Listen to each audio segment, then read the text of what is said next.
Ordering decimals.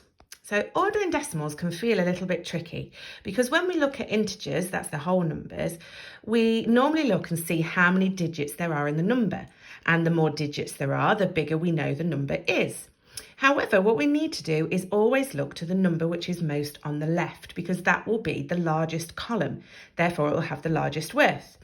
So if we have a look, we've got the numbers 3.2, 1.453 or 1.453, 2.63 or 2.63, and 3.12 or 3.12. So when we first glance at these, you may want to think that this one is the largest number because it appears to have the most digits, but that's not true. We need to look at the number which is to the most left. Okay, so the easiest way to order these is to put them into the appropriate columns.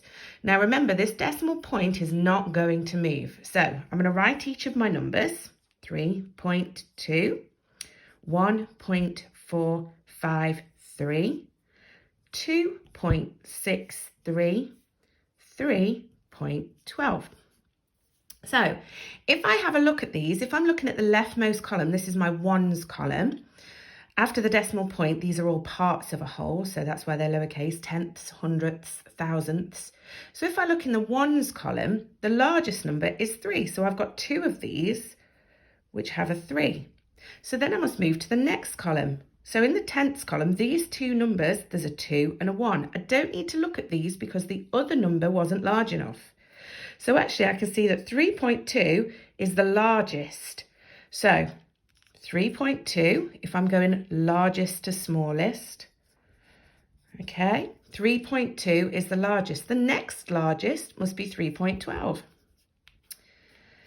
This time I'm looking to the ones column. There's a 1 and a 2. Well, 2 is larger than 1, so 2.63 must be the next largest. Therefore making 1.453 the smallest number. So even though it may have more digits in it, it's actually the smallest number because in the column which is worth the most, it actually has the lowest number.